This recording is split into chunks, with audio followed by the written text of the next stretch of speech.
There exist forces beyond the reckoning even of the Mind Flayers, my friend, and they are ugly. Behold, the False Hydra. These sadistic shits are next level evil, as in we've strayed into endgame big bad evil guy territory here. Fair warning, this creature is not official canon. However, it's so good and has become such a fan favorite that it might as well be. So let's take a spin through the stat block. The standard False Hydra has 6 heads, and it's a huge chaotic evil aberration. It has an AC of 14, 224 hit points, and 10 foot of running speed. Not that impressive really, right? And they're fair to middling in every stat except for wisdom and charisma. They don't have much of a stage presence, but they're very wise. Plus all the other skills, immunities, resistances, vulnerabilities, blah blah blah blah blah, listed down there, legendary resistance, multiple head. They also have multi-attack. I mean, obviously they have a bunch of heads, and a nasty, nasty bite attack. But none of that is what makes this creature so scary. Now, you see, what makes them so scary is this ability right here, Discordant Song. One of the False Hydra's heads begins to sing a discordant song. Any humanoid within 5,000 feet that can hear the song is charmed by the False Hydra until the song ends.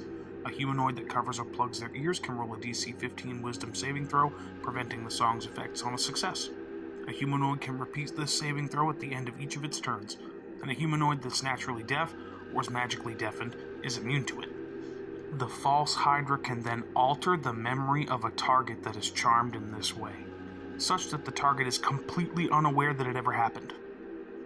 The False Hydra will even fabricate memories to rationalize any illogical evidence that it might exist, and a creature in this state cannot attack or interact with the False Hydra and is considered blinded and deafened to just the False Hydra's presence. And while that ability sounds really, really gnarly for combat usage, that's actually not its best usage. No, it's way, way more devastating to use it in a role-playing capacity. And to that end, we need to understand where False Hydras come from and what makes them tick, what drives them. The False Hydra begins its life cycle as a lump of white flesh growing and festering deep beneath the ground of a town or city. Their genesis is brought on by an abundance of lies and half-truths told by members of a community. Often these creatures manifest in kingdoms where propaganda has become out of control. So our story begins deep beneath the bowels of Baldur's Gate. The death of Grand Duke Porter has left the other 3 Grand Dukes of Baldur's Gate in a political frenzy, a race to fill the power vacuum, and the propaganda is flying. Little do they know that their political intrigue has given birth to a much graver threat to the city. Eventually, that little white ball of flesh will grow a head with a prehensile neck, and at that point they start burrowing up towards the surface.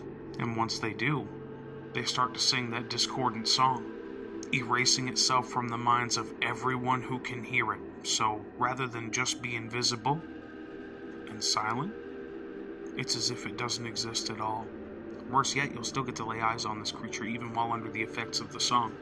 Problem is, you'll forget it immediately, as if it never existed. And then of course it starts to feed on the townspeople and sprout more heads in this process.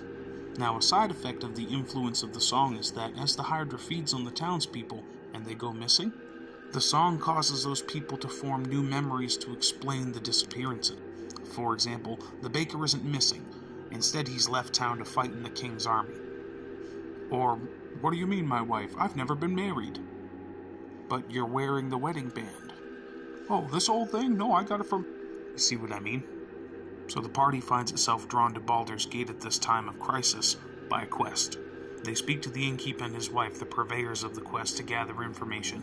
They jot it down in their notebooks and go on about their investigation, and come back the following day to report their findings, only to find just the innkeeper. So they ask the innkeeper, "Where's your wife? We'd like to report our findings." The innkeeper replies, "I've never been married." Not only was she devoured by the False Hydra, but that poor bastard doesn't even remember that she existed.